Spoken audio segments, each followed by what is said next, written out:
Bab 109. Saat ini, tiba-tiba terdengar suara benturan pintu sehingga membuat kedua bandit itu terperanjat. Kadir, kamu harus tahu Heru sudah mati. Kalian sudah dikepung sekarang. Cepat letakkan senjata kalian dan menyerah. Kalau enggak, kalian semua akan dibunuh. Teriakan lantang bergema di luar. Kemudian, sebuah bungkusan dilempar ke dalam sana. Seorang bandit mengambil bungkusan itu, lalu sebuah kepala tiba-tiba bergelinding keluar. Setelah melihatnya dengan dekat sambil memegang obor, sekelompok bandit itu langsung bercucuran keringat dingin. Terlihat Heru yang pucat pasi dan membelalakkan mata. Penampilannya persis dengan orang yang mati penasaran. Ini benar-benar Ketua Heru. Ketua Heru dan 20 bawahan yang dibawanya dibunuh mereka semua. Apa penduduk dusun Darmadi sehebat itu? Pasti bukan mereka, tapi petugas pengadilan daerah. Aku dengar, ada pemimpin kabupaten yang baru menjabat. Para bandit seketika ketakutan meskipun beberapa dari mereka sudah pernah membunuh. Punggung mereka terasa sangat dingin sekarang. Kemampuan Heru hanya lebih lemah sedikit dari Kadir. Heru bisa menangkis puluhan serangan dengan zirahnya, bahkan membawa 20 bandit yang sudah pernah melakukan pembunuhan. Bisa dibilang, kemampuannya jauh lebih hebat dari mereka yang berada di gunung. Meski demikian, Heru masih saja tewas dibunuh. Jika orang-orang di luar menyerbu masuk, bukankah mereka juga akan mati?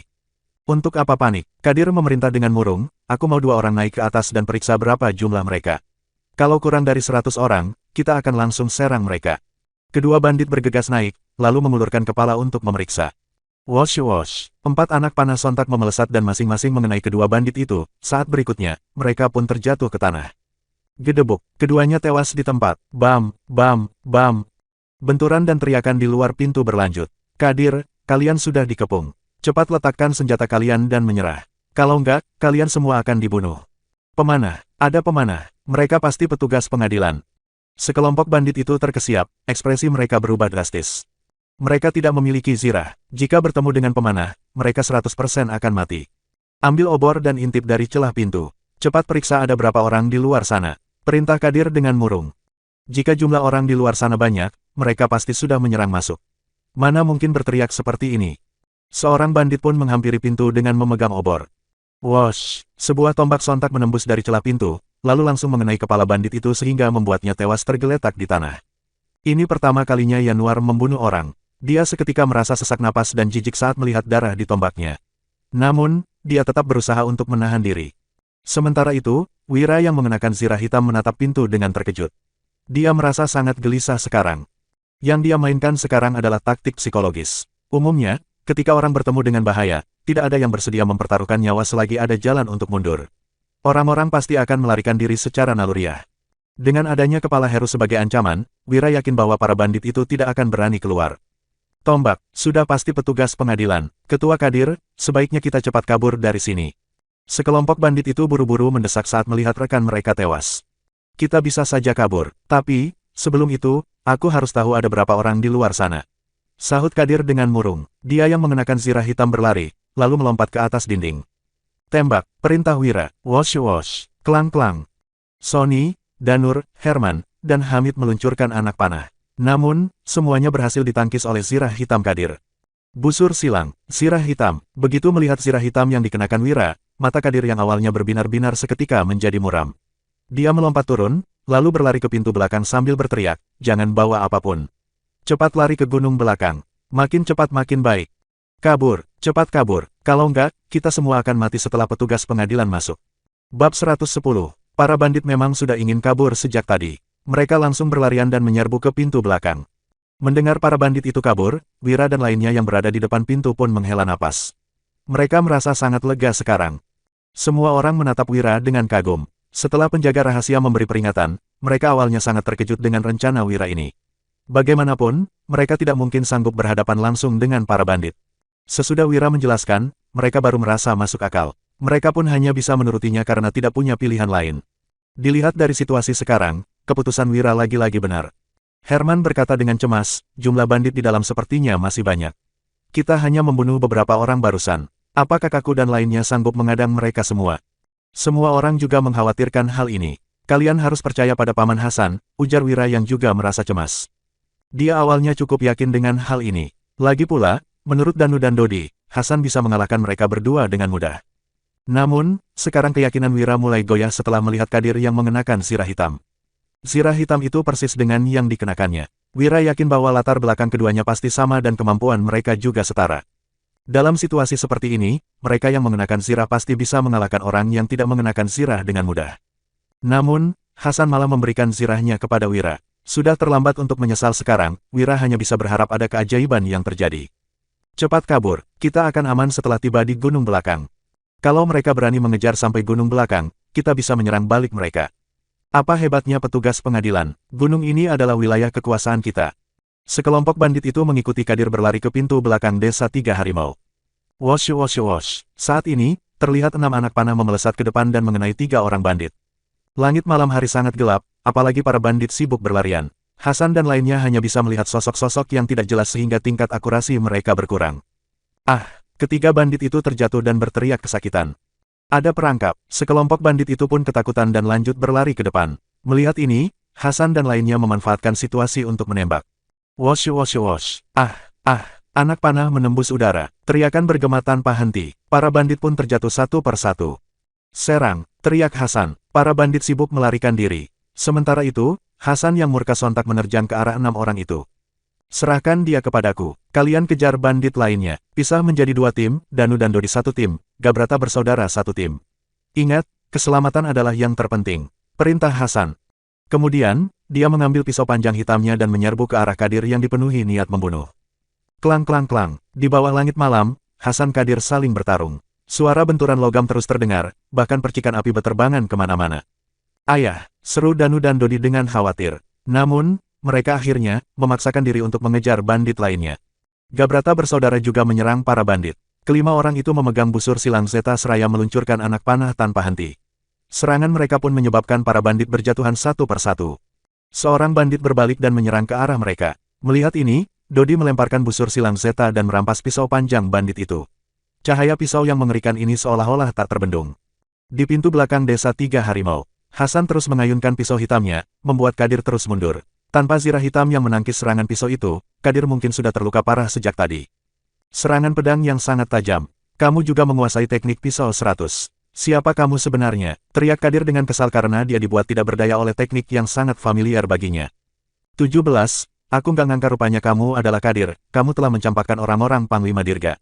Kamu nggak pantas mengenakan zirah hitam ini. Apa kamu sudah lupa dengan tanggung jawab pasukan zirah hitam? Bentak Hasan dengan marah. Kak, Kadir seketika bergidik. Dia memegang pisau dengan kedua tangannya seraya berteriak, aku nggak lupa. Panglima Dirga membentuk pasukan zirah hitam. Dia bersumpah akan mengusir kaum barbar, membuat kerajaan Nuala berjaya, dan melindungi para rakyat. Tapi, apa hasil yang dia dapat? Dia malah mati tragis, keluarganya juga hampir dibantai abis. Saat Panglima Dirga mati, aku juga sudah mati. Kerajaan Nuala dan dunia yang kotor ini nggak pantas untuk dilindungi. Bunuh saja aku, bagaimanapun, aku berutang 10 nyawa padamu. Anggap saja aku membayarmu 1 nyawa dulu, lanjut Kadir. Selesai berbicara, Kadir melemparkan pisau hitam dan helm tempurnya, wajahnya yang tampak ganas berlinang air mata. Bab 111, Hasan menyimpan pisaunya dan berkata, 17, kematian Panglima Dirga adalah kesalahan kerajaan Nuala, kesalahan raja pada masa itu, dan kesalahan para pejabat. Tapi, masalah ini nggak ada hubungannya dengan para rakyat. Apa kamu tahu betapa sulitnya kehidupan kami? Kadir menimpali dengan marah, aku nggak ingin bertempur untuk kerajaan kotor seperti Nuala. Aku terpaksa menjadi bandit karena nggak menguasai keterampilan lain. Kak Hasan, kenapa kamu malah bekerja untuk kerajaan? Kamu sudah lupa siapa yang mencelakai Panglima Dirga? Kata siapa aku bekerja untuk kerajaan? Aku hanya bertani di desaku.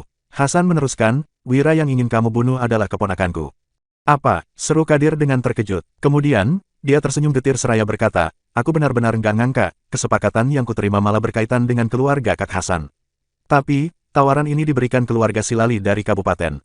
Tatapan Hasan seketika menjadi suram. Dia bertanya, kamu punya hubungan apa dengan mereka? Budi menjebak Wira dengan meminjamkan uang kepadanya, juga menghalangi bisnis penjualan sabun Wira. Biang kerok dari semua masalah ini tidak lain adalah keluarga Silali. Sekarang, mereka bahkan menyewa orang untuk membunuh Wira. Kadir langsung menjelaskan, 3 tahun lalu, Darius yang merupakan kepala keluarga Silali melewati wilayahku. Aku menculiknya, lalu memaksanya menjadi saudara angkatku. Kami bahkan menulis surat perjanjian dan mencap sidik jari. Sejak saat itu, dia diam-diam mengirimkan sandang dan pangan untuk kami. Aku pun gak merampok keluarga Silali lagi. Begitu mendengarnya, tatapan Hasan sontak dipenuhi niat membunuh. Kadir memejamkan matanya seraya meneruskan, sejak Panglima Dirga tewas, keluargaku dibantai orang biadab. Aku hidup tanpa tujuan, aku benar-benar muak sekarang. Kak Hasan, bunuh saja aku.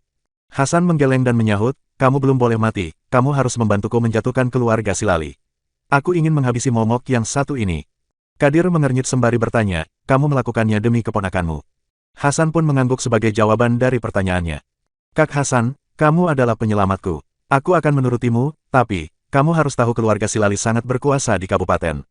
Meski aku bersaksi, mereka belum tentu akan jatuh. Saat itu, aku pasti akan disiksa mati-matian. Tapi, asalkan Kak Hasan yang memerintah, aku pasti akan pergi. Anggap saja untuk membayar utang nyawaku padamu, jelas Kadir sambil mengernyit.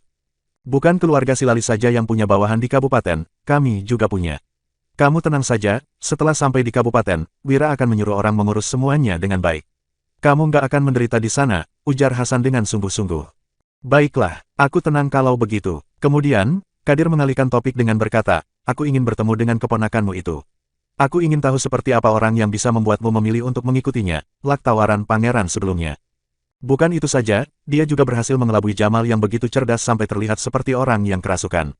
Dia bahkan berani membawa para penduduk datang ke desa Tiga Harimau, padahal pengadilan daerah saja nggak berdaya dibuat kami, lanjut Kadir. Tatapan Hasan menjadi lembut saat berkata, dia seperti Panglima Dirga yang selalu menemukan jalan keluar di tengah situasi putus asa. Dia selalu memberi kami harapan. Mendengar ini, Kadir pun mencibir seraya menimpali, Kak Hasan, perkataanmu ini agak berlebihan. Di dunia ini, nggak ada orang yang bisa disandingkan dengan Panglima Dirga. Hasan tidak membantah setelah mendengarnya. Orang yang tidak berhubungan dengan Wira tentu tidak akan tahu bagaimana dia meraih kesuksesan hari ini tanpa mengandalkan siapapun. Kadir kembali berkata, Kak Hasan, kamu menyuruhku menyerahkan diri, kalau begitu, uang yang kurampok selama ini nggak bisa kugunakan lagi. Awalnya, aku berniat menggunakan uang ini untuk bertarung melawan kerajaan Nuala saat terjadi kekacauan. Sekarang, semua uang itu akan menjadi milikmu. Anggap saja untuk membayar utang nyawaku. Uangnya ada di... Sudahlah. Ayo pergi. Selah Hasan langsung. Dia sudah menyuruh Kadir menyerahkan diri, mana mungkin mengambil uangnya lagi. Hasan tidak akan sanggup melakukan hal seperti ini. Kadir berseru, Kak Hasan, aku mengenalmu dengan baik. Kamu nggak suka mengambil keuntungan dari saudaramu. Begini saja, kamu ambil uang itu dan kasih ke pengadilan supaya aku bisa mati lebih mudah. Aku hanya bisa memohon hal ini kepadamu. Hasan terkejut mendengarnya. Setelah termangu beberapa saat, dia baru menganggukkan kepalanya. Di dalam desa Tiga Harimau, obor menyala dengan terang. Jenazah para bandit memenuhi halaman. Darah pun mengalir kemana-mana.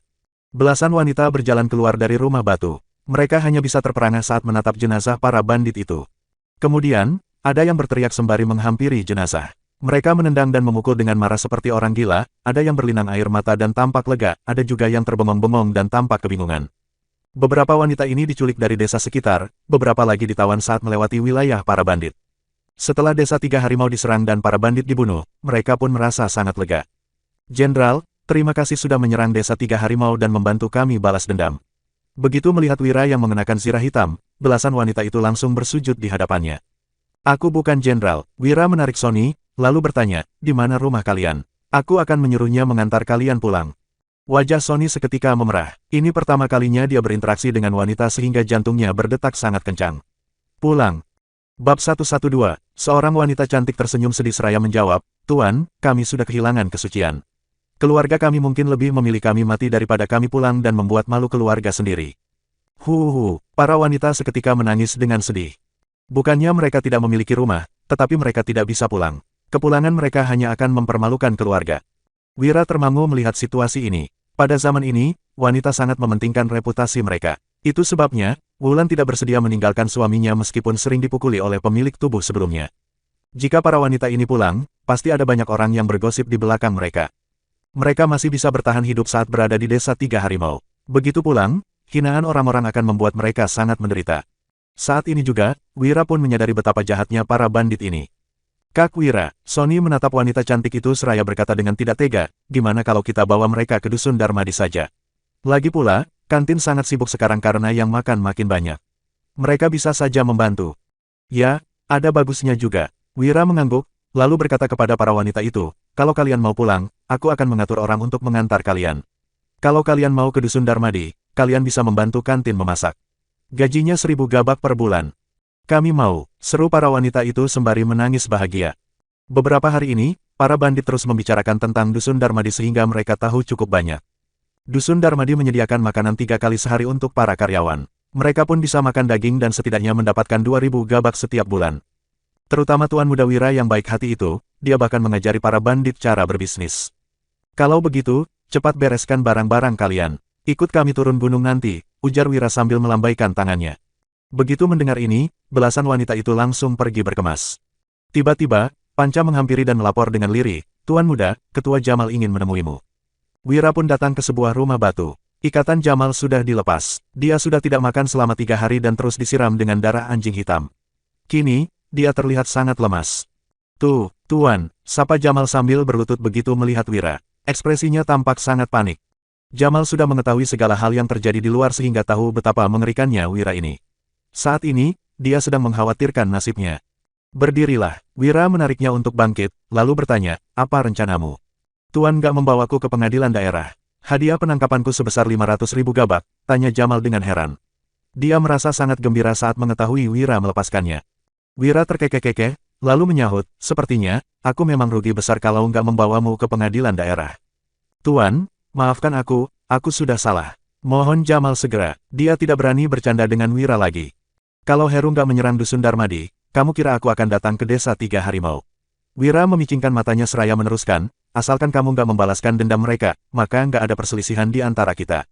"Aku nggak akan." Jamal tersenyum canggung sambil berkata, "Aku nggak takut Tuan menganggapku kurang setia, meski kami bersumpah menjadi saudara, kami bertiga sama sekali nggak dekat, kami hanya bekerja sama demi sesuap nasi."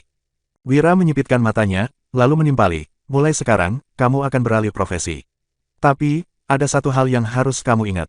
Jamal menangkupkan tangannya seraya berkata, "Silakan Tuan katakan. Jangan pernah menodai wanita tak bersalah atau aku nggak akan memberimu kesempatan lagi." Pesan Wira dengan tegas. Bab 113. Suara Wira terdengar sangat rendah. Setelah melihat para wanita itu, dia benar-benar murka dan ingin sekali mencabik-cabik para bandit. Namun, orang seperti Jamal akan lebih bernilai jika dilepaskan daripada dibunuh. "Tuan, aku nggak tertarik dengan wanita. Yang menodai mereka adalah Kak Kadir dan Kak Heru. Tapi, setelah membentuk tim baru nanti, aku pasti akan menuruti perkataan Tuan," ujar Jamal sembari menangkupkan tangannya. Kemudian, dia langsung berjalan keluar ruangan. Langkah kakinya tiba-tiba berhenti saat berada di luar desa. Jamal melihat Hasan membawa Kadir yang diikat kedua tangannya. Keduanya sama-sama berjalan masuk ke desa 3 harimau. Kak Kadir yang begitu hebat saja bisa ditangkap. Bawahan Tuan Wira memang luar biasa, gumam Jamal. Setelah itu, Jamal diam-diam menyelinap keluar dari desa. Begitu tiba di tempat dia menguburkan uang, dia langsung mengambilnya dan berlari turun gunung.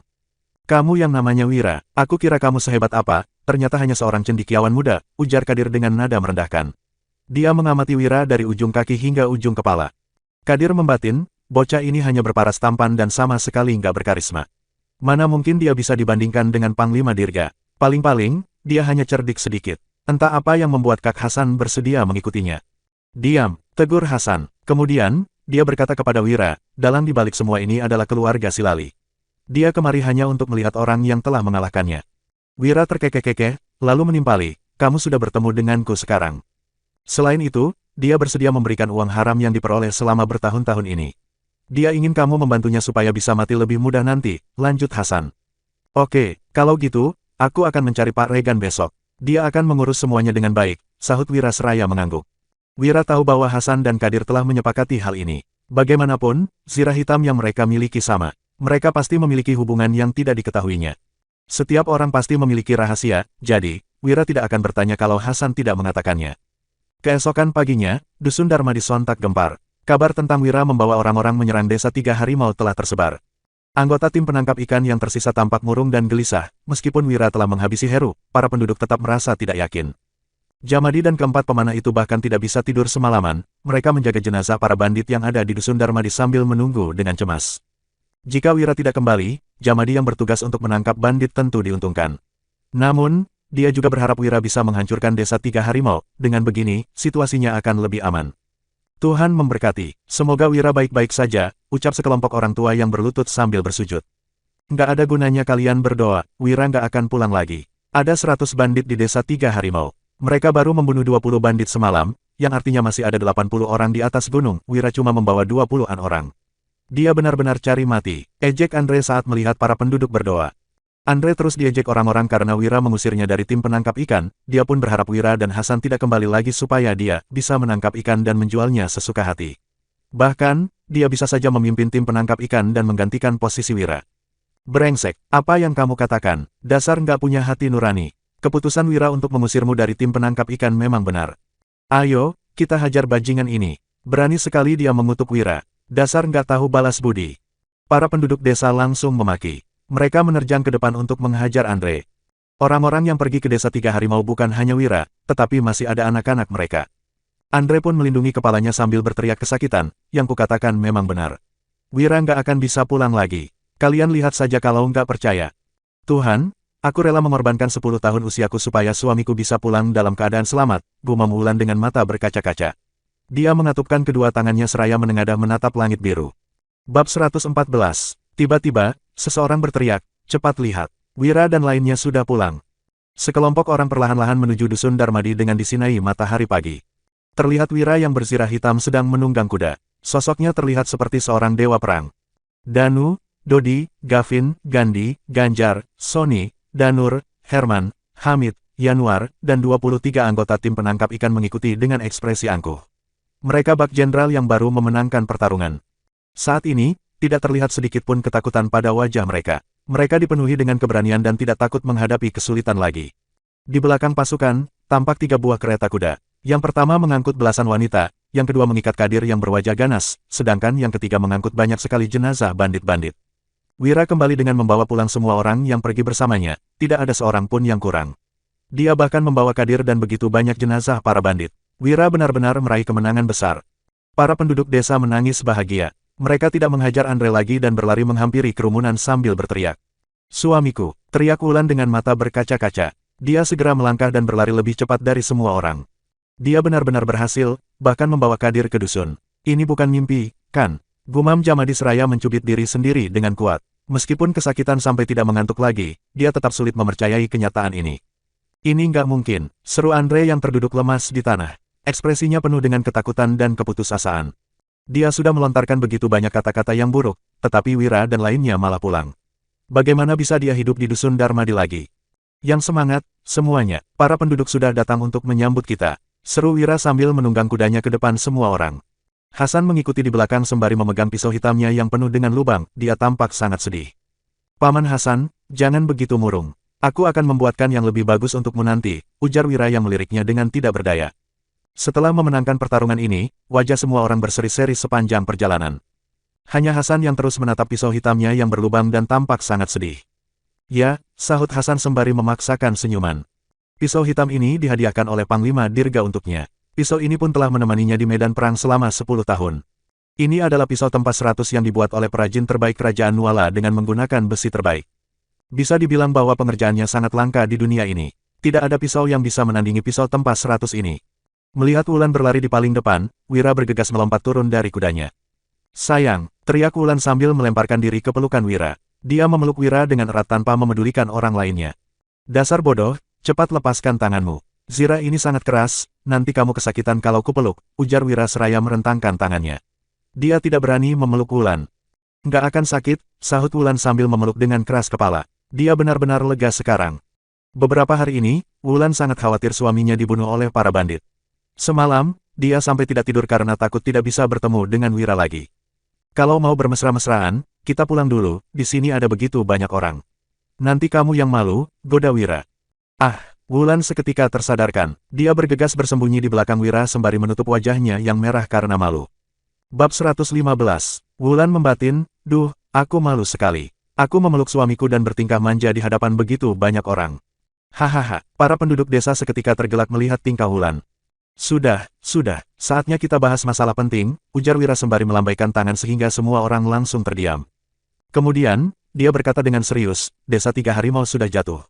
Kita sudah aman sekarang. Total hadiah untuk penangkapan Kadir dan Heru adalah 1,8 juta gabak. Paman Hasan paling berjasa kali ini. Jadi, dia akan mendapat 500.000 gabak. Para penduduk desa terkesiap mendengar nominal uang ini. Wira melanjutkan, Danu, Dodi, Gavin, Gandhi, dan Ganjar mengejar para bandit semalam. Mereka telah mempertaruhkan nyawa, jadi, masing-masing akan mendapat 100.000 gabak. Danu dan Dodi sangat senang mendengarnya, tetapi mereka tetap menahan diri. Bagaimanapun, ayah mereka mendapat 500.000 gabak. Sementara itu, Gavin dan saudaranya tampak sangat bersemangat. Mereka tidak pernah menduga akan mendapat uang sebanyak ini. Para penduduk desa pun menatap kelima orang itu dengan iri. Wira meneruskan, Herman, Hamid, Sony, dan Danur juga sudah membantu. Mereka melawan Heru dan bawahannya, lalu ikut menyerang desa tiga harimau. Jadi, masing-masing mendapat 50.000 gabak. Para penduduk desa lagi-lagi menatap mereka berempat dengan iri sambil mengacungkan jempol untuk memuji keberanian mereka. Keempat orang itu merasa gembira sekaligus malu. Faktanya, mereka tidak melakukan banyak hal semalam. Mereka hanya memberi bantuan kecil. Kemudian, Wira mengalihkan topik dengan berkata, Yanuar bukan penduduk dusun Darmadi.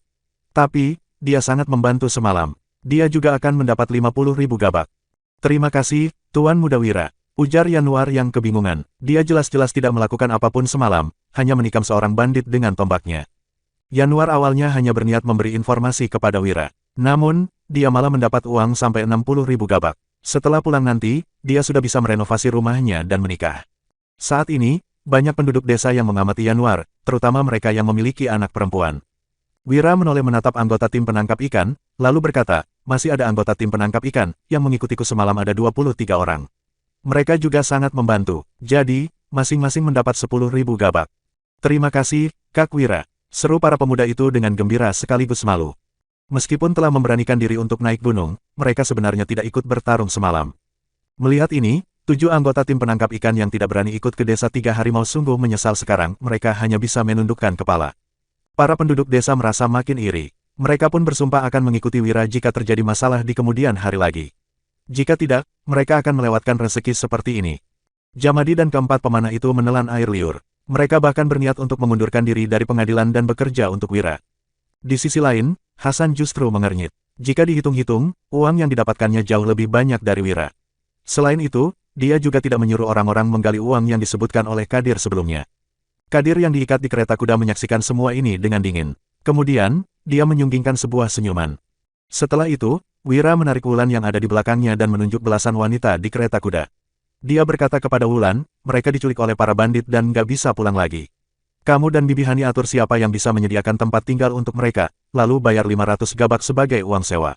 Kelak, mereka akan membantu di kantin, gaji mereka 1.000 gabak per bulan.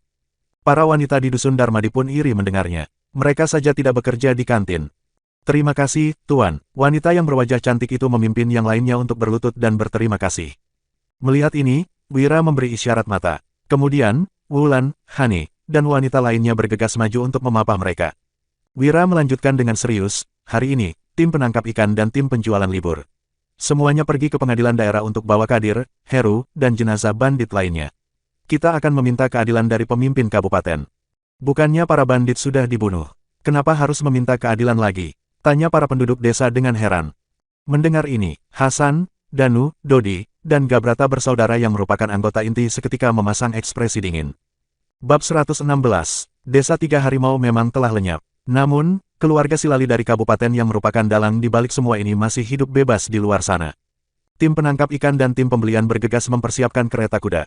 Dia kelihatan galak sekali, tatapannya bahkan lebih mengerikan dari serigala.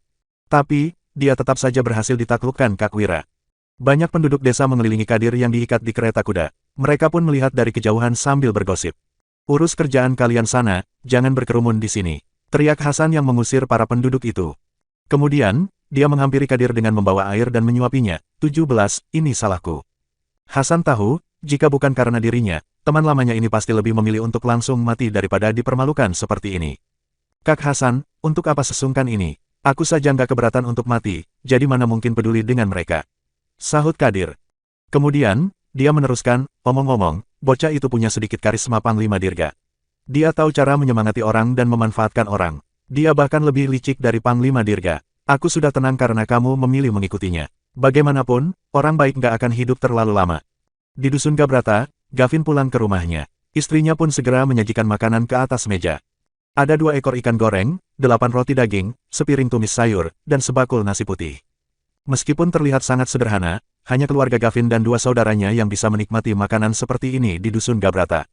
Ibu, ayo duduk dan makan, ujar Gavin sambil memapa ibunya yang buta. Kemudian, dia mengambilkan roti daging untuk ibunya, juga membantunya mengupas daging ikan dengan hati-hati. Kenapa kita makan roti daging lagi? Gavin, kamu sudah bergaji besar sekarang, tempat kerjamu juga menyediakan makanan untuk karyawan. Tapi, kamu nggak seharusnya membawa makanan itu pulang, nasihat sang ibu begitu memakan roti daging yang lezat. Sejak ketiga putranya bekerja di Dusun Darmadi, mereka selalu membawa pulang roti daging setiap selang beberapa hari. Wira sudah memberi mereka gaji besar, juga menyediakan makanan untuk mereka. Sang ibu tentu merasa tidak enak hati kalau anaknya membawa pulang makanan karyawan untuknya. Ibu, Tuan Wira yang menyuruhku bawa pulang makanan ini. Bukan hanya roti daging, masih ada ikan, timpal Gavin sembari menyuapi daging ikan yang telah dikupasnya. Kenapa daging ikan ini wangi sekali? Pasti menggunakan banyak rempah kan? Tanya ibu Gavin seraya mencicipinya. Kemudian, dia berpesan, Gavin, Tuan Wira sangat baik pada kita. Kalian harus membalas budinya sebisa mungkin. Ya, sahut Gavin sambil mengangguk setelah melirik istri dan anaknya yang makan dengan lahap. Mereka awalnya miskin hingga tidak punya uang untuk makan lagi. Namun, Wira yang membantu mereka hingga bisa melewati kehidupan sebaik ini. Berkat Wira, istri dan anaknya bisa makan kenyang, bahkan bisa makan daging. Setelah menyuapi ibunya makan, Gavin memanggil Gandhi dan Ganjar. Dia bertanya, menurut kalian, sebaik apa Tuan Wira pada kita? Gandhi pun tergelak, lalu menjawab, Kak, apa ini masih perlu ditanyakan? Tuan Wira sangat baik pada kita nggak akan bisa membalas budinya meski hidup 8 generasi. Ganjar turut menyahut, benar. Aku nggak akan pernah ragu kalau ada yang menyuruhku mati untuk Tuan Wira. Tatapan Gandhi seketika menjadi serius saat berkata, oke, kalau begitu, kita nggak usah ikut ke pengadilan daerah besok. Apa? Gandhi dan Ganjar bertanya dengan bingung, Kak, apa yang mau kamu lakukan? Keluarga Silali sangat berkuasa di kabupaten. Mereka sudah berbisnis lama di Kabupaten Uswal, sedangkan pemimpin kabupaten adalah pendatang baru. Meskipun dia mendukung Tuan Wira, dia belum tentu bisa menjatuhkan keluarga Silali. Kalaupun berhasil, dia belum tentu bisa menangkap biang keroknya, jelas Gavin dengan dingin. Gandhi dan Ganjar mengangguk mendengarnya. Gandhi bertanya, Kak, apa rencanamu? Kami akan menurutimu. Gavin menjawab dengan serius, keluarga Silali menyewa orang membunuh Tuan Wira supaya bisa membawa Nyonya Wulan. Tuan Wira sangat baik pada kita nggak boleh membiarkan mereka menindasnya. Kalau pengadilan daerah nggak bisa memberinya keadilan, kita yang turun tangan sendiri. Ya, kami juga berpikiran seperti itu, sahut Gandhi dan Ganjar.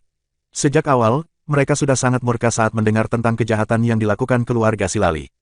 Gandhi mengernyit seraya melanjutkan, tapi, kita mungkin akan mati. Kalau kalian nggak bersedia, aku juga nggak akan memaksa kalian. Bab 117, kami berdua pasti ikut. Gandhi dan Ganjar meneruskan, kami nggak akan menyesal kalau akhirnya harus mati untuk Tuan Wira. Di kediaman Silali yang terletak di kabupaten, Darius dan Mahendra duduk berhadapan. Di depan mereka, terlihat semangkuk bakso ikan yang berhasil dibeli pelayan setelah mengantre cukup lama. Setelah memakan bakso ikan, Mahendra mengernyit sembari berkata, Ayah, desa 3 harimau seharusnya sudah beraksi. Pecundang itu seharusnya juga sudah mati. Tapi, kenapa masih belum ada kabar dari mereka? Sesudah meminum kuah, Darius meletakkan mangkuknya. Dia menjawab dengan murung, Mahendra, sudah berapa kali ku bilang, sarjana keluarga Silali sepertimu nggak usah menanyakan pekerjaan kotor begini. Aku akan mengurus semuanya dengan baik. Lagi pula, apa yang kamu khawatirkan? Desa 3 harimau pasti bisa membunuh pelajar lemah itu dengan mudah.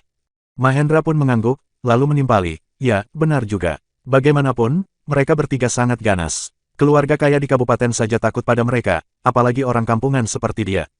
Kemudian, keduanya pun saling bertatapan dan mengangguk dengan tenang. Tiba-tiba, terdengar teriakan seorang pelayan di luar. Tuan Darius, ini gawat. Kenapa? Darius menggebrak meja dengan murung, lalu berkata dengan penuh wibawa, yang tenang sedikit. Keluarga Silali nggak akan jatuh di Kabupaten Uswal yang begitu kecil. Semua masalah bisa kita selesaikan dengan mudah. Baik, Tuan. Kepala pelayan mengangguk berulang kali sebelum menjelaskan, tadi, pengadilan mengutus orang untuk menangkap Bos Tanu. Apa? Darius seketika merasakan firasat buruk. Dia mengernyit seraya bertanya, apa pengadilan memberitahu alasan penangkapannya? Ekspresi Mahendra berubah drastis setelah mendengarnya. Dia tahu bahwa ayahnya mengutus Tanu pergi ke desa 3 harimau untuk menyampaikan pesan. Petugas pengadilan bilang, Bos Tanu terlibat dalam kasus menyewa pembunuh bayaran. Setelah berpikir sejenak, kepala pelayan itu menambahkan, Tuan, ada kabar yang tersebar di kabupaten. Katanya, desa 3 harimau sudah dilenyapkan Dusun Darmadi. Kadir ditangkap dan dibawa ke kabupaten, sedangkan Heru tewas dengan kepala terpenggal. Bandit yang mati ada 45 orang. Jenazah mereka semua diangkut ke kabupaten dengan beberapa kereta kuda. Banyak orang yang melihat kejadian ini. Lanjut kepala pelayan itu. Bro, kaki Darius seketika menjadi lemas. Dia terjatuh ke lantai, sementara wajahnya pucat pasi. Kadir telah ditangkap, begitu juga dengan Tanu. Mereka berdua pasti sudah mengungkapkan beberapa kebenaran.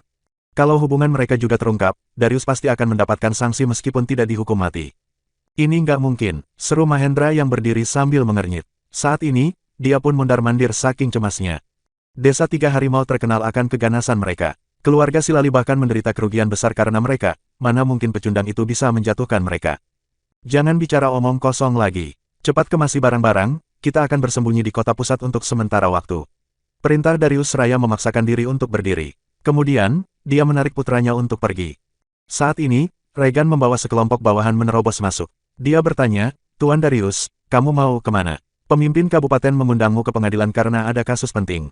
Pak Regan, cepat kembali dan laporkan aku sudah meninggalkan kabupaten. Bilang saja kamu nggak bertemu denganku. Darius mengeluarkan 2 uang perak, lalu diam-diam memberikannya kepada Regan sambil berkata, uang rokok untuk kalian. Lancang sekali, beraninya kamu menyuap kami. Regan melemparkan 2 uang perak itu sembari berteriak dengan penuh wibawa, cepat bawa dia ke pengadilan daerah. Tangkap siapapun yang berani menghalangi. Sekelompok petugas keamanan menyerbu ke depan. Mereka pun menangkap Darius, lalu langsung memborgol tangannya. Kamu, Darius benar-benar tercengang dengan kejadian ini. Dia membatin, para petugas keamanan ini jelas-jelas sangat mata duitan, kenapa mereka malah tiba-tiba berubah dan gak mau menerima uangku. Regan membatin dengan sorot mata menghina, dasar pelit. Percuma keluarga kaya, tapi hanya bisa menyuap dengan 20.000 gabak. Tuan Mudawira bahkan belum menginjakkan kakinya di kabupaten, tapi sudah mengutus orang mengantar uang sebanyak 200.000 gabak. Sekelompok petugas keamanan pun menahan Darius sambil berjalan pergi. Darius bergegas menoleh dan berteriak, Mahendra, cepat cari bantuan. Cari Pak Radit, cari jenderal militer. Mahendra mengernyit menyaksikan semua ini. Dia membatin, pemimpin kabupaten sangat baik pada pecundang itu, ayah belum tentu bisa selamat kalau hanya mencari 2 orang itu. Tapi, ada 1 orang yang pasti bisa menyelesaikan masalah ini.